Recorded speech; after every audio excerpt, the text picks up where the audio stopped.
Coming up today on this edition of Service Drive Revolution, we're going to talk about how to motivate the unmotivated. How do you motivate service advisors or techs that aren't motivated?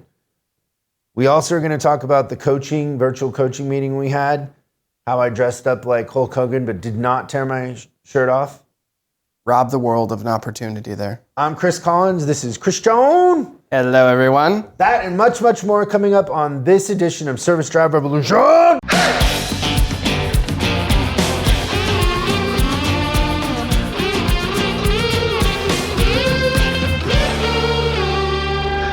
So we recently had our virtual coaching meeting. This is something we started during the pandemic. Yeah. That was the only virtual one we're doing this year. All the other ones are in person. We're going live and in your face. So this is where if you're in our coaching group or you're on our on-demand, you get to come to this event. It's 3 or 4 hours long. We have a bunch of speakers. The people on-demand won't be invited to the in-person ones. That's correct. There's So you a have more to be in coaching yeah, to come to the in-person ones. At the in-person ones, we have a separate event for the elite members, usually the day before. which is super cool. We'll do something with them. But so this was jam-packed with guests and content, right? It was crazy how fast it went. Now the theme, you and I came up with the theme. So, because we had Kurt Angle, and so I thought we should do wrestlings. For anybody watching this on YouTube, I wore a boa and a big Hulkamania t-shirt that I cut up. I was going to rip the shirt off during it, but I decided that That would have been too theatrical. No, sometimes people complain about the stuff we do because they think that we're supposed to be super professional. They want Joe Verdi in a suit. You were so in character. But I did bring the energy with I talked like Hulk. And I watched a bunch of clips of him yelling, "Come on, brother," that stuff. Listening to you before the call started was so great. And then you had on a Stone Cold Steve Austin 316 shirt. It's a You brilliant. did not cut the sleeves. You did not wear a boa. You did wear the wristbands I got you, like a sweat wristband. Yeah, they were good. Yeah, we looked the part. If at nothing else, we looked like tremendous fans. And the Kurt Angle thing was great. He's got an incredible story. I didn't know all that he came. He had a lot of down before the up.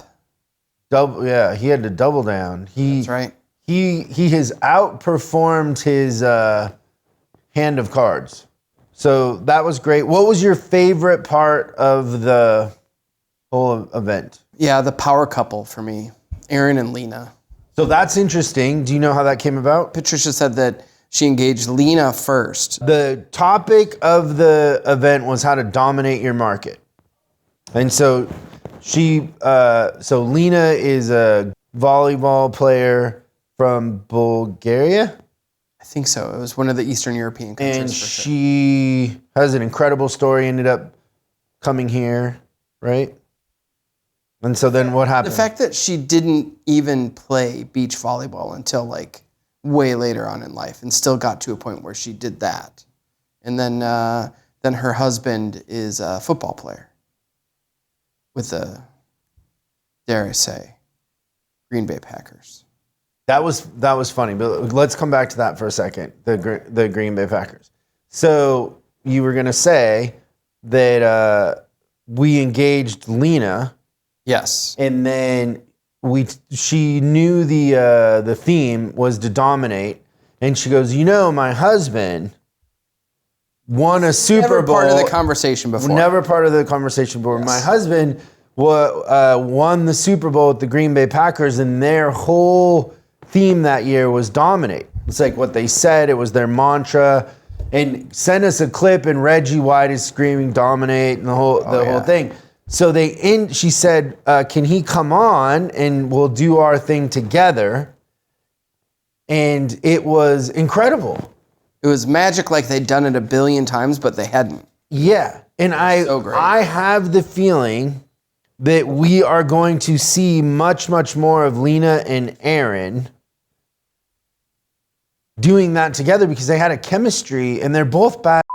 Yeah. Like you don't think about how hard the volleyball thing is, but you're physically throwing your body around and then of course playing offensive line. He's an offensive lineman, right? Yep. So that was great. But so that was your favorite part was them? Yeah. What was yours? What was my favorite part? Man, I don't know. I thought the roundtable that you did, so Christian interviewed 2 of our elite members that have been promoted to general manager. I think the thing that always makes me feel really good is when I look at our coaches or I look at the elite group, for the most part, they mostly are introverted, just kind of get it done, humble people. Yeah. Like we don't really have, I can think of 2 people we've had in the group that were pain in the ass, I need all the attention. Do I know both of them? Yeah, for sure. Okay. But beyond that, I think for the most part, everybody's very humble. And so I made this point, I think, on there. I forget why I made the point, but when you were asking them questions, like they genuinely think about their answer, and then they had some incredible answers. So I think the roundtable with them, I also think that maybe inspired a lot of people on there because I think service and parts managers don't think about being general managers, but they should.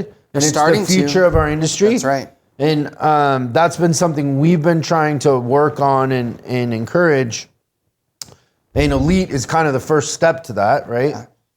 Even the way that it was wrapped up was very good. I thought it was great. Yeah, it was well done. Both of them were really poised, and they're both at a point in their career. Not only they're like trying to grow and get better, but like they have an innate desire to give back to the people coming up. And if you watch them interact with other clients, it's really, for the 2 of them, they're so great. Okay, what's in the news, Christian?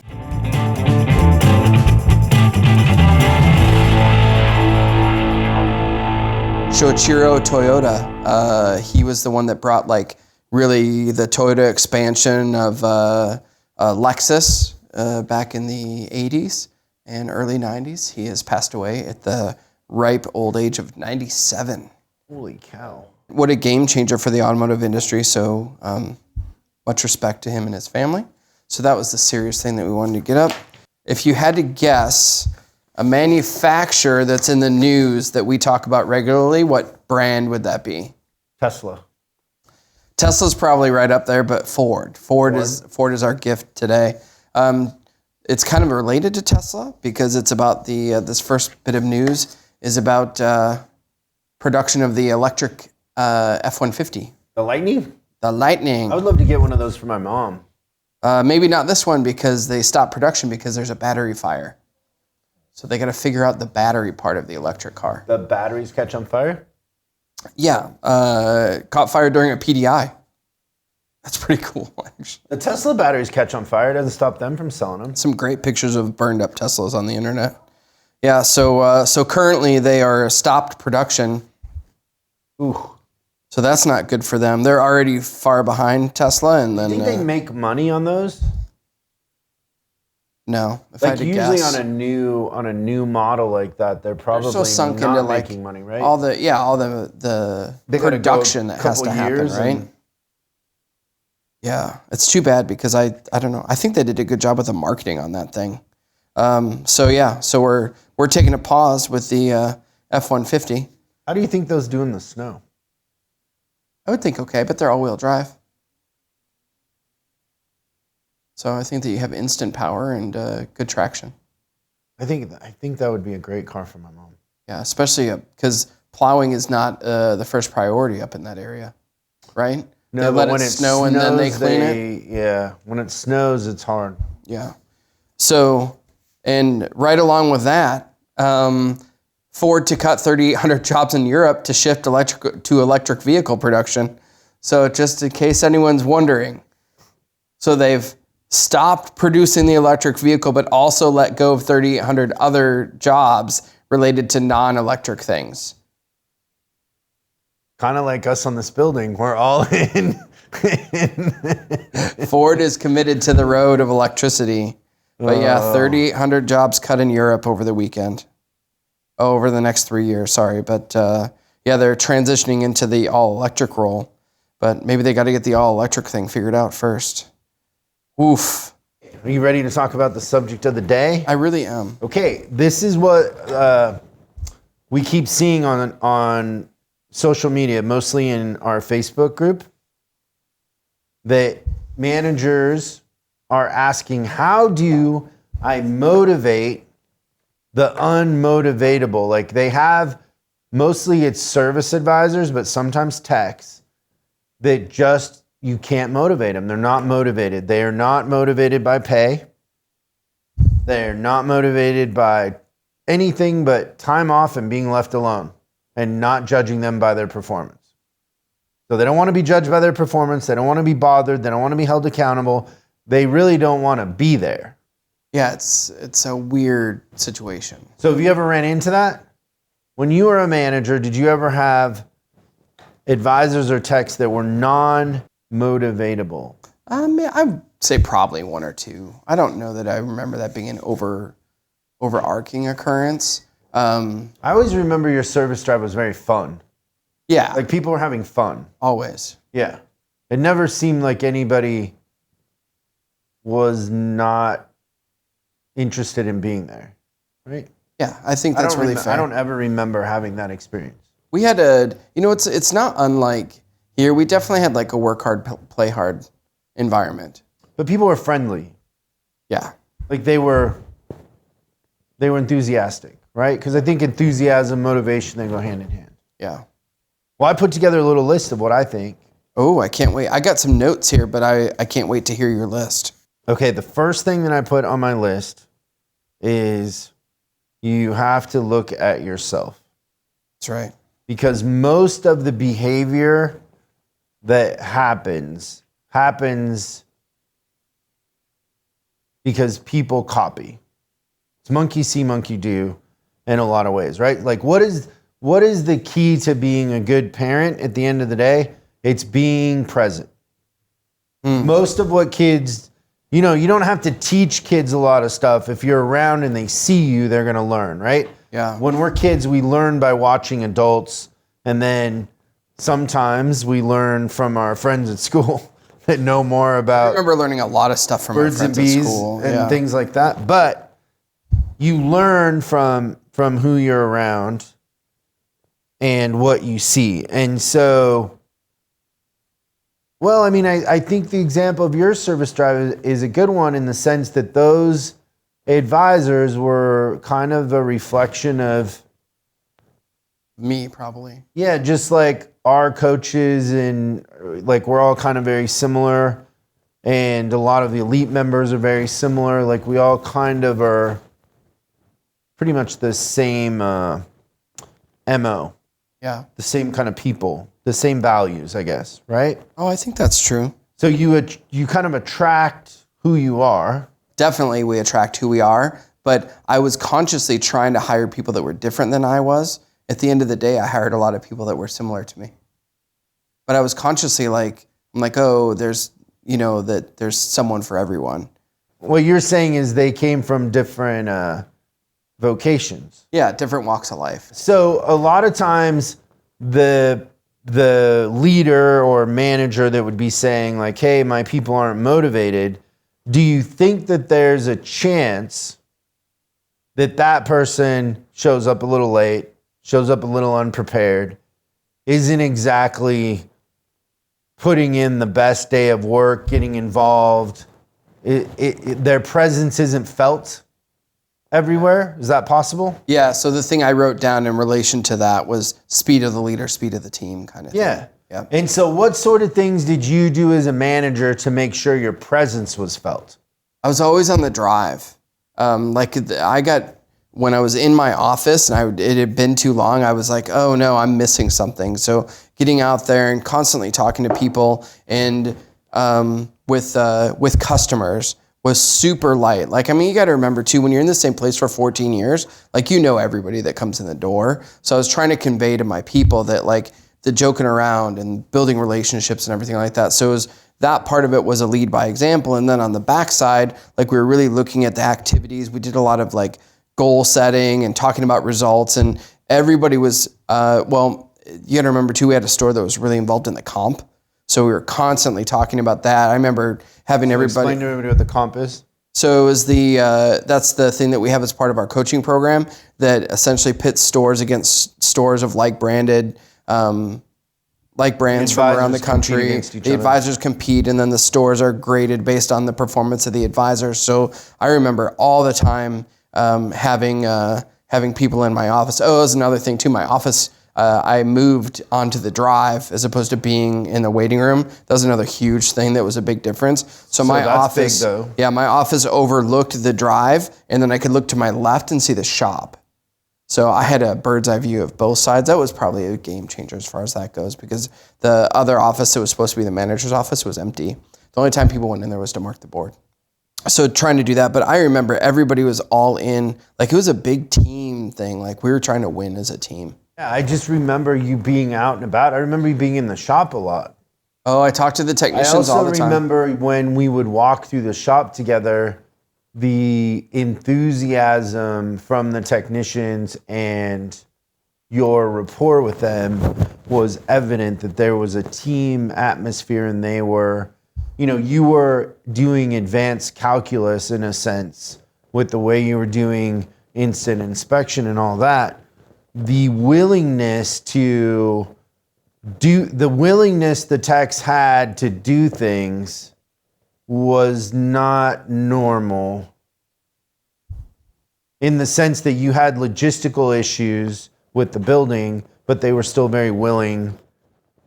So I would imagine you were in the shop a little bit too, or that's the sense I got. Well, I think that something to remember about that too is that I was a little intimidated by the shop at first. So it was not a strong suit of mine early in my management career, but I feel like that was one of the things that you said is obviously it's a whole team. And then I was like, well, I don't have good rapport with techs. And I remember you saying to me is like, well, that's your fault. Like in the sweetest, nicest way that you could. I'm sure. Yeah. But you're like, no, that's your responsibility. Like it's not my fault. Just because I don't know how to work on cars doesn't mean I can't build a relationship with somebody, right? Right. So I really found that what happened is if you ask the technicians and get to know them and be naturally curious on a really, really deep level, and like I was talking to my techs about all that stuff, and I can't tell you how many times I would have we close at 6, and I would be in with the technician, he'd just talking to me about what's going on in life till 7 or 7:30 at night. And that hour and a half that you spend with that technician, like it's worth its weight in gold, because like their loyalty and their feeling that the business cares about them, you can trade that for $1 billion. I don't think. Like it's having a team that would go to war with you and feels like you actually care about them is.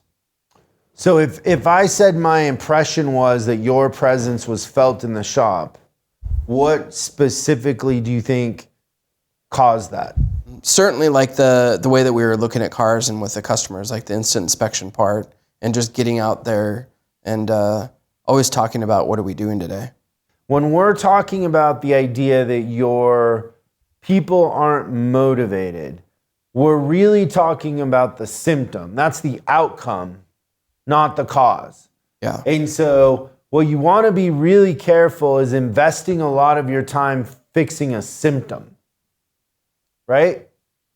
So example of that would be maybe you eat bad and you don't work out, and then you're pre-diabetic. And so you start taking medicine for diabetes. But you never change your diet. But then you're on that medicine forever and you've never fixed your diet. So your health keeps going down. And so a lot of times when I see people in a drive or in a business that aren't motivated, I see that as the outcome of something, not the thing to fix. I actually most of the time won't even address that. Oh, I like that. I put a system in place, I create momentum, and then put minimum requirements, and people fall off or get on. I really don't care if somebody's motivated if they hit the numbers that they need to hit. Because a lot of times if you line up our top advisors in the comp and we had people interview them, they probably wouldn't be impressed by half of them. And then if we told them their numbers, they would be like, oh, okay. Yeah. But a lot of the best advisors are kind of quirky and shy. Super quiet. Yeah. I don't really know that I set my weather report to the symptom. I really want to get at the cause. And so then to me, the cause is the hiring, who we're letting in and what we're expecting of people. Like, if we don't hire in people that are motivated, then we need to get better at the hiring. Boy, that goes along with my other thing I've got written down is like, they're your people. I talked to a guy today and I asked him, I said, so what are you looking for in advisors? Like, I wanted to see like how they look at advisors, or, you know, what their strategy is in recruiting advisors. Oh, like they're looking for certain characteristics or something like that? What are you looking for?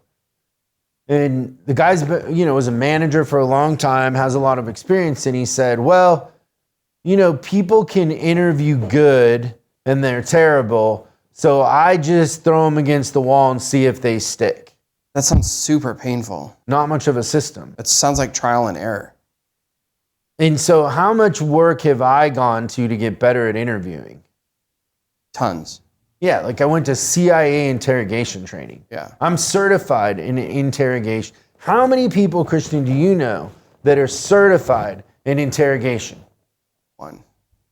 If I could read people's minds, but I put a lot of work into it and I took it very seriously because I want to, the battle is won or lost in the hiring, not in the changing of people. We don't have the right to change people.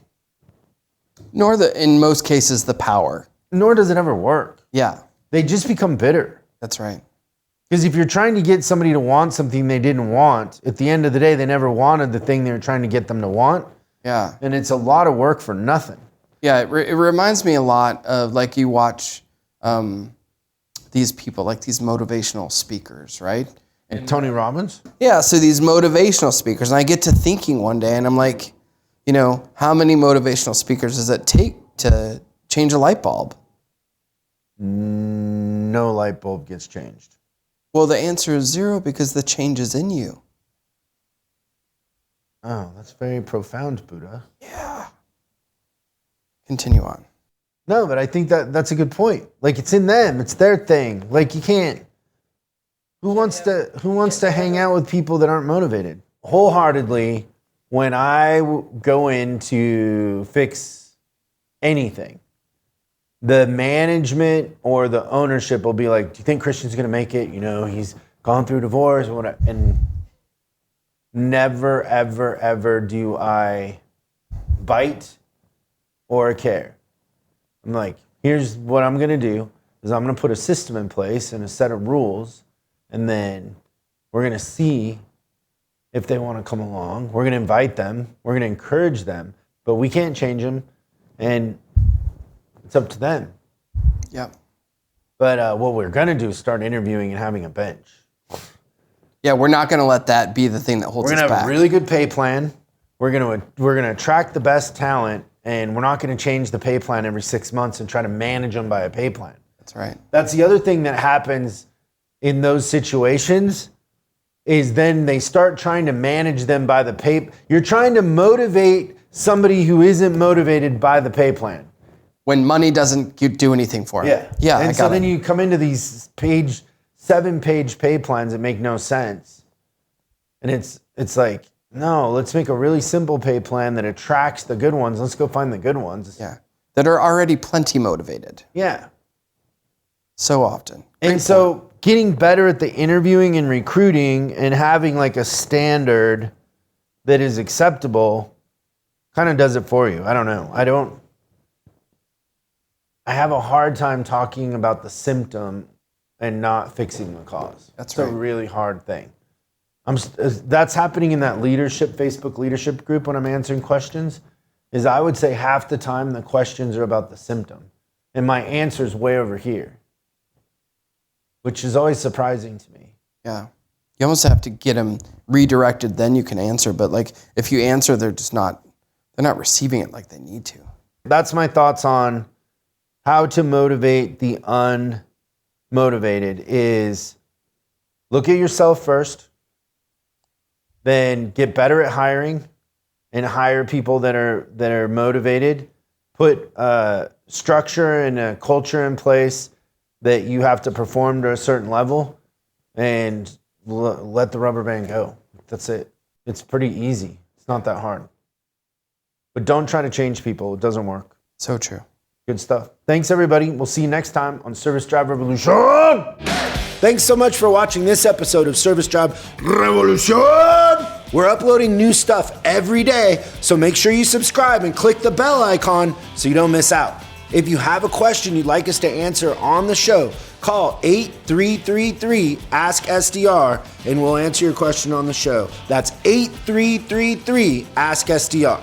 For special deals on our books and training, head over to offers.chriscollinsinc.com. Now that's offers.chriscollinsinc.com. I'm Chris Collins, and I'll see you in the next video.